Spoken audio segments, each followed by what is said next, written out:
Nagbalik na ang tampalasang pera.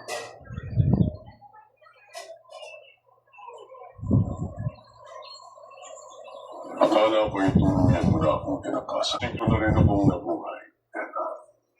Kaya't hindi ako mapapaikot ng basta salita lamang. Sa iyong kilos at sa iyong layunin.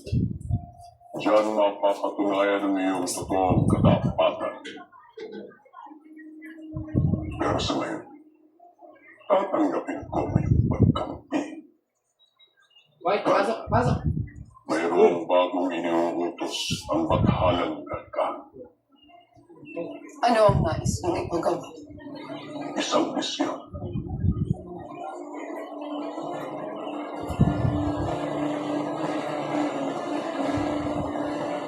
Na magpapatunay kung totoong pumapanig ka sa amin.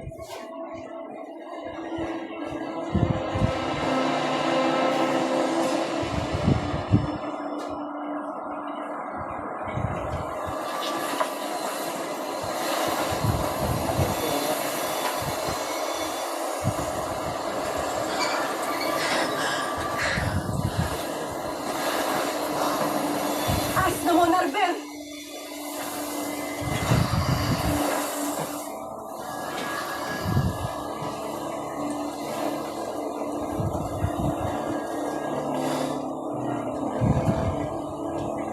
Drawer today. Drawer ko. Maligayang pagbabalik sa Encantadia. Hindi ako nakatiti ako nararapat na nga ba tayo maging maligaya lalo't nasa loob pa ng brilyante si Tera. Dapat pa rin, sapagkat naririto tayo upang iligtas si Tera. Tayo na't ibalik ang Encantadia sa kanyang katawan.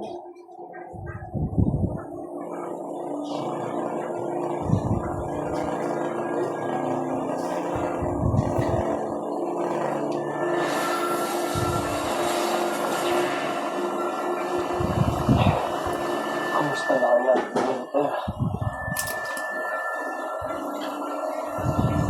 Kumapit ka lang, pero at nandito na kami.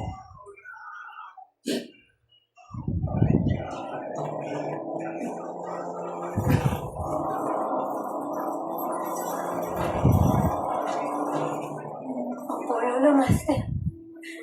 Nababawasan na rin po ang pangihina ko, lalo na sa Encantadia na po kayo. Hindi niyo po sinabi sa akin noon. Lolo ko po pala talaga kayo.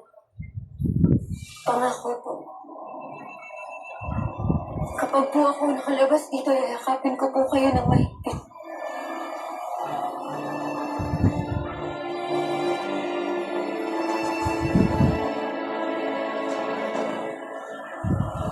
Abisala mga Albi. Mabutit. Nagbalik na kayo. Mira, Albe, Kamusta, Flamara?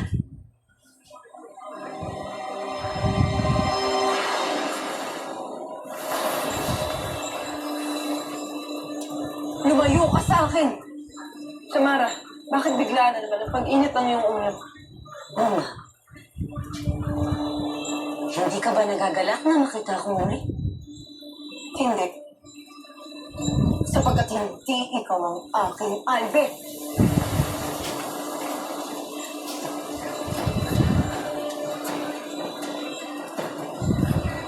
Ikaw nga ay aking apo, Flamara. Gaya ko. Matalas ang iyong pandang.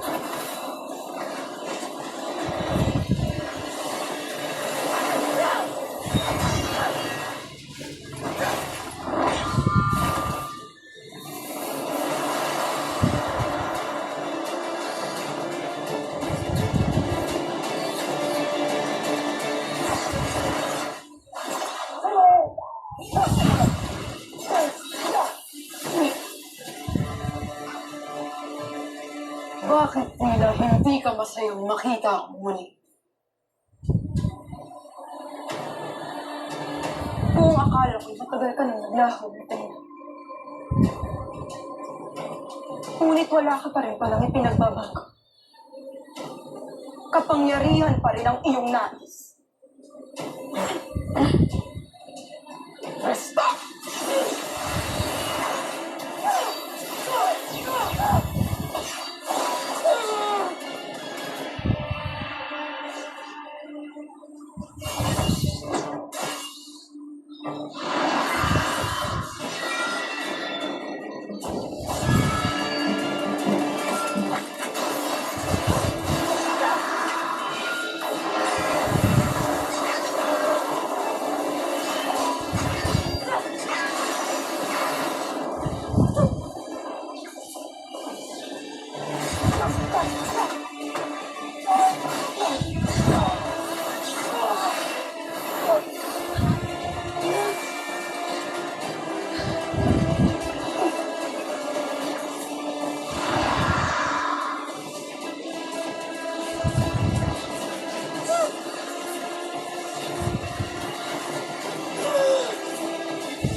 Ninong Imang, patuloy pa rin naagnas ang aking kapatid. Makapaging patalupan! Akala ko may ginamita mo na sinumahi ka? Ano ba yung nilililang mo lamang? Ang aking kapangyarihan ay kaya lamang pabagalin ang pagkaangas ng kanyang katawan. Ngunit hindi ito kayang pigilan ito ng tuluyan. Agapin natin. Kailangan na talagang magbalik ang interdetera sa kanyang katawan. Bago pa mahumiyag lahat.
Bakit ano na lang hangin?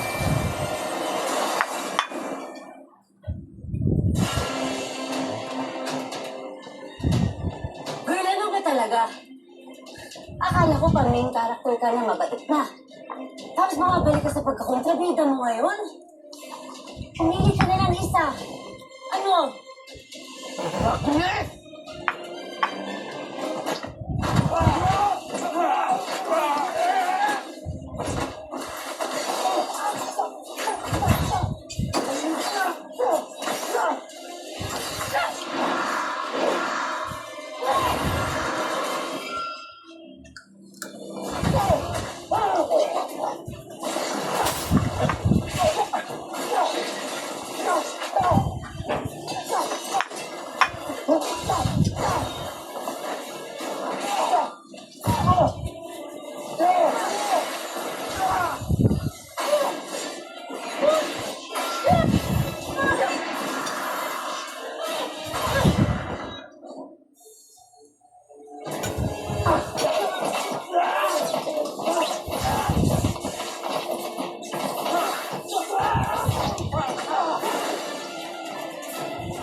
Shania.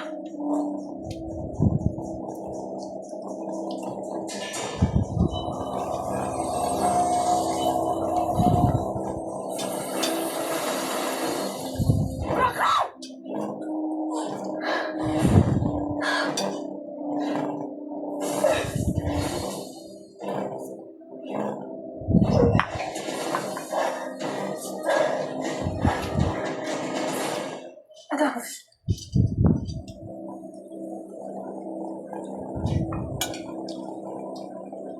Kaya niyo pa ba? Alisana S. Basta yung pag-alala, Dea. Rinig ko lamang yung salita ay lumalakas May na. nahina siya, tapos nung dumating na yung babae, biglang lumakas. Tayo na.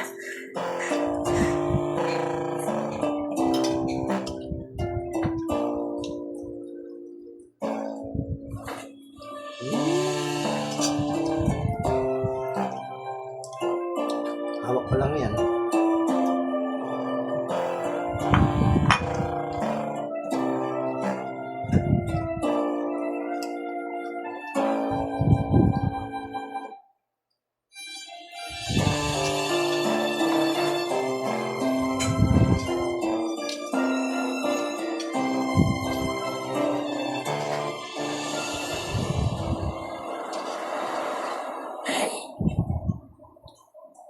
Kahit wala pang iyong litratera, sana maririnig mo pa rin ako. Kumapit ka. Subalit batid ko, nagagawin ng lahat ng ating mga kapwa sangre upang magbalik ang iyong litratera.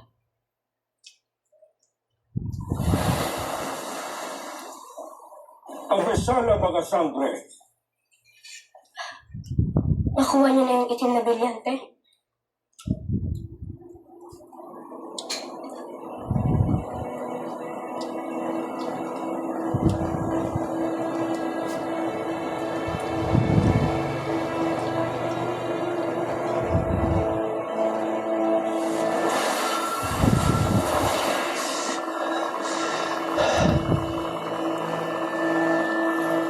Mahabagin ka sa peya.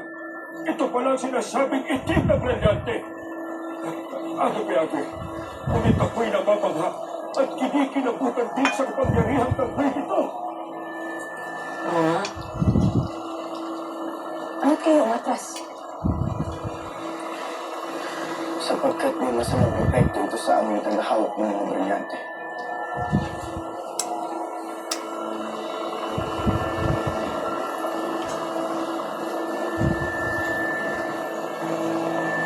Talaga kami yung naririnig. Nakikiusap kami. Bumalik ka na sa iyong katawan. Naririnig ko kayo, Adamus. Pero paano ako makakabalik?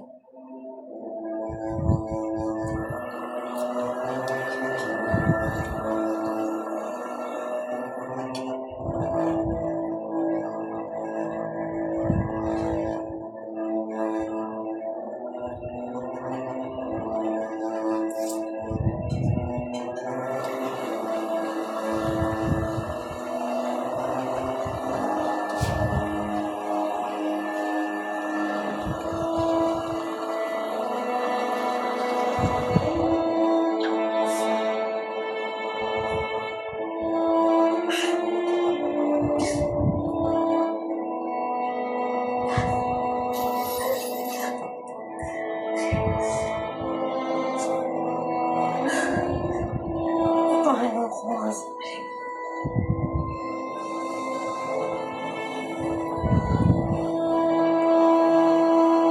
Paano ako makakabalik?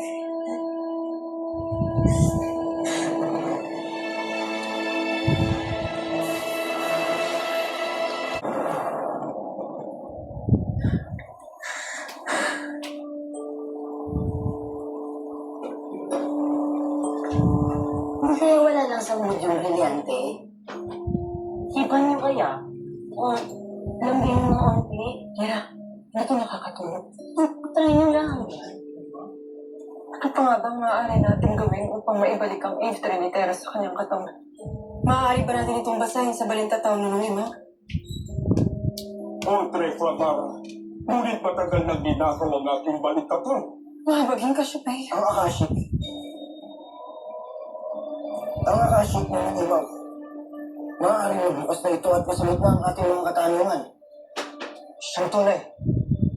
Rosay, San Adamus. Adamus, maaari mo nang iwan ng itim na brilyante sa kamera upang hindi ka magkila. At hindi rin ito makuha at makapanginsala. Ako nang bahala ako.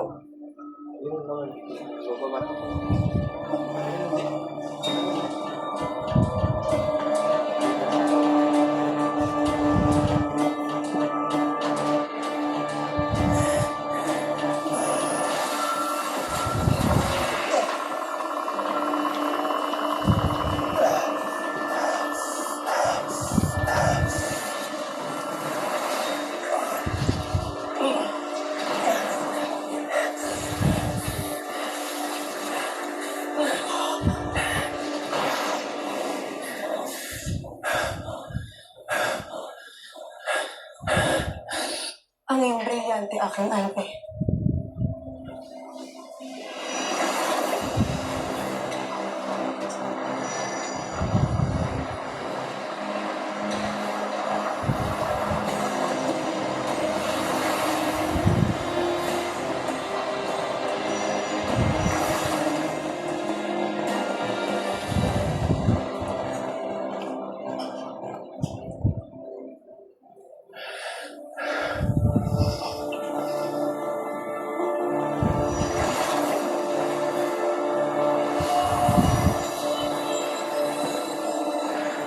Aming mga brilyante.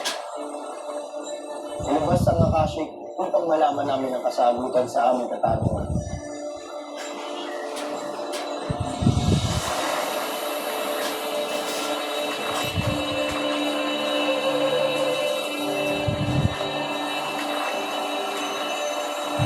Ngayon ibuksan ang aklat.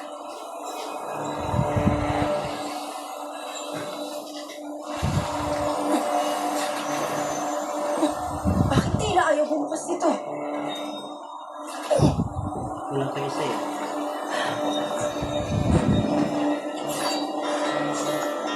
Kamara.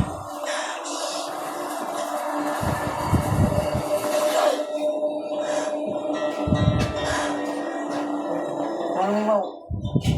Baka naman maaari nang bawiin ang iyong inkantasyon. Hindi na maaaring bawiin ang inkantasyong nasa gitna. Ang tanging paraan lamang upang magbukas ang Akashik ay ang masunod ang nasabing kondisyon. Ngunit matagal na kami nagkasundo at nagkabuklod ng imaw. Maaari nagkasundo naman tayong apat. Ngunit tila hindi pa rin tayo buo. Sapagkat pinaslang na si Terra. At ang kanyang Eve Tree ay nakakulong pa rin. Marahil ito ang dahilan ng hindi pagbukas ng aklat.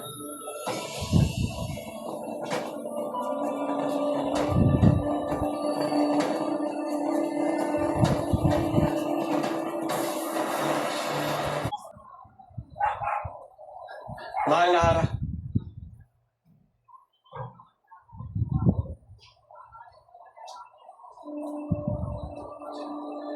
Abisa lagi.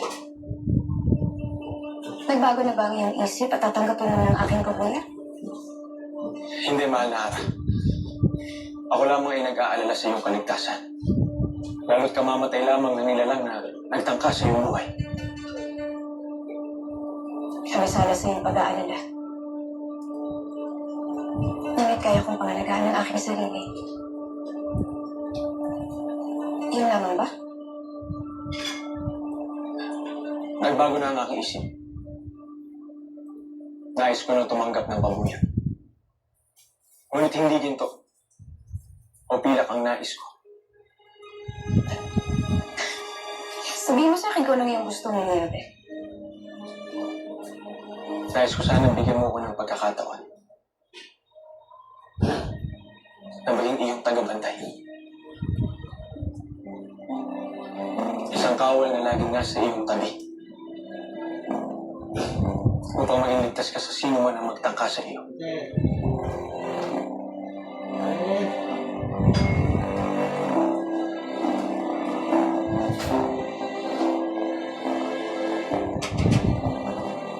Kinagagalak ko ngayong alam ko. Ngunit hindi ko na kailangan ng karagdagang kawal.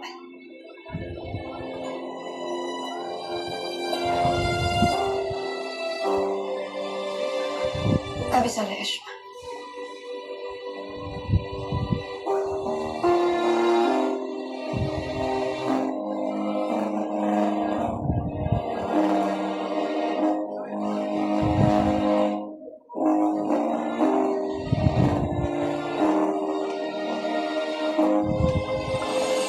Batid mo kung gano'ng kasakit, kahirap ang nalamahan sa buhay. Alam ko na. May naisip ako ulit. Kaya. Kasi mga itri naman tayo, di ba? At hindi mo saniban yung katawan ng kapatid mo. Hindi ba't gusto mo din naman muling mabuhay? Mahal na Hara, ano ang iyong nabatid base sa iyong sinuli? Akakashik, nasa sila Clamara dahil sa tayo. Sila ko naroon sa Sardinia. At ano naman ang kanilang ginagawa sa mapanganib na lugar na iyon? Naroon sila upang humanap na kasagutan ukol kay Tera.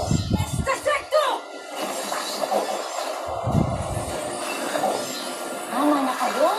Bigyan naman ng respeto at dangal tong guro ni Tera. Ngunit hindi ang walang pakay namin. Umibit ang mismong katawan ni Tera